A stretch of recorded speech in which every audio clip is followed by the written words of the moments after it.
Hello everybody, today is day 17 of Permission to Breathe, 17th of January. It was my challenge to myself to start conscious breathing, starting with 1 minute on the 1st of January, building up by a minute a day to the 31st of January to 31 minutes, and has turned into something quite significantly more than that. It started off with some breathing exercises and has turned into more of a consciousness in every moment that I can sort of bring myself back into some level of consciousness, either through meditation or mantra or even exercise. I find eating right now, I'm fairly conscious. Not 100% sure how to explain it, but it's doing me really good. And so I'm just checking in with everybody, day 17. I don't have an awful lot to say. We had some time outside today, which was just amazing. The fresh air did us all really good. I took my nephew down to ride on his bike in the parking lot and through the park. And that brought a certain amount of joy with it. I've been watching a lot of Sadhguru. I think I mention every day. But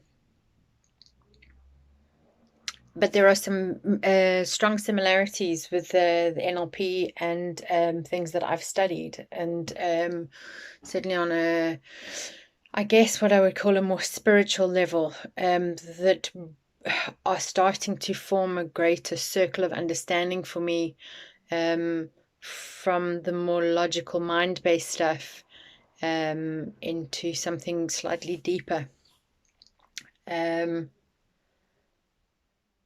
said something really interesting today. One of the things that I picked up was that our suffering is only in our memory and our imagination.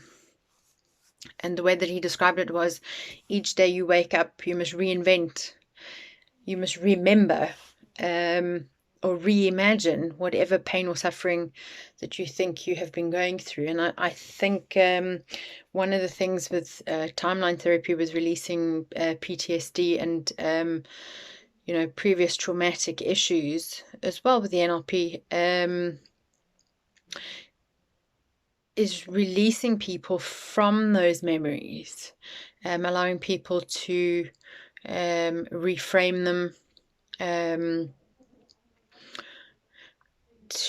to either release it or to experience it differently and to see it from a different point of view. But I really think that so many human beings, it's almost like an illness on the planet, where we are so tied into our imaginations and our memories, and really that is all that it is. Each day we have an opportunity to wake up and to let go and to release and to create a new day and be focused in now. And instead of doing that, we hang on to our stories, and we let our stories go over and over again in our head, and we make it worse and worse every day. And we claim our illness has gotten worse and worse. And anything that we can do to support that story, that problem, that memory, we do it, and we build on it, and we find other people to support it and to confirm it. So I guess the work that I'm really wanting to do is with people to release. I've had torturous times in my life. I've had awful things happen, and I've been through awful things. But today I don't feel affected by the memory or the imagination of any of it currently. And it's not to say that I don't have days where sometimes I am, but I think compared to most, I'm fairly free of the emotion or the feeling around a lot of the events that have happened in my life, and I'm quite content with the freedom that I have from my past and worrying about what the future will bring. We never really know. you know, all I hope for all of you, if you are doing these breathing exercises with me, this today being 17 minutes, tomorrow being 18, that through consciousness and through going inward, you are finding some peace, as I am finding.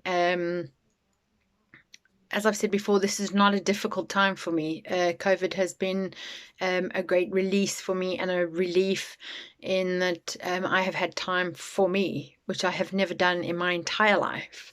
This is the first time where the focus has been completely on myself. It's been a very selfish period, and I understand that everybody's experiences are very different, but you can take out of this as a phoenix coming from the fire, whatever you need to. And I believe that this is a very, very important time for not just humanity, but for all of us, just in general, to find the path that we really want to be on, and to follow that path regardless of what chaos has come in the last year, perhaps that has propelled us towards a different type of future. But please take the best that you can out of it. It was such a blessing this year. And anyway, getting carried away. But if anybody's looking for any counseling, therapy, coaching, you can find me on my Facebook page, Kelly Davis Coaching and Therapies. If you are looking for any assistance, also my Facebook, the YouTube channel, you're welcome to leave a comment with the videos. And if anybody just has anything to add, I'm always interested in hearing. My mother left a post yesterday, which was fantastic, because she's probably the first person to have responded to any of these videos with any kind of feedback. And I love her for that. Just count your blessings in whatever you're doing consciously, whether it be breathing or whether you've chosen to do something else. Just think of the positives in there. Think of the blessings that you have in your life. And today I think of my mother as one. She's fabulous. At least she listens to the videos, which is fantastic. Tomorrow is day 18. 18 minutes of consciousness. We shan't necessarily call it conscious breathing. I hope you all have a good evening, and I hope you all have a wonderful day tomorrow, and I'll catch up with you tomorrow. Cheers.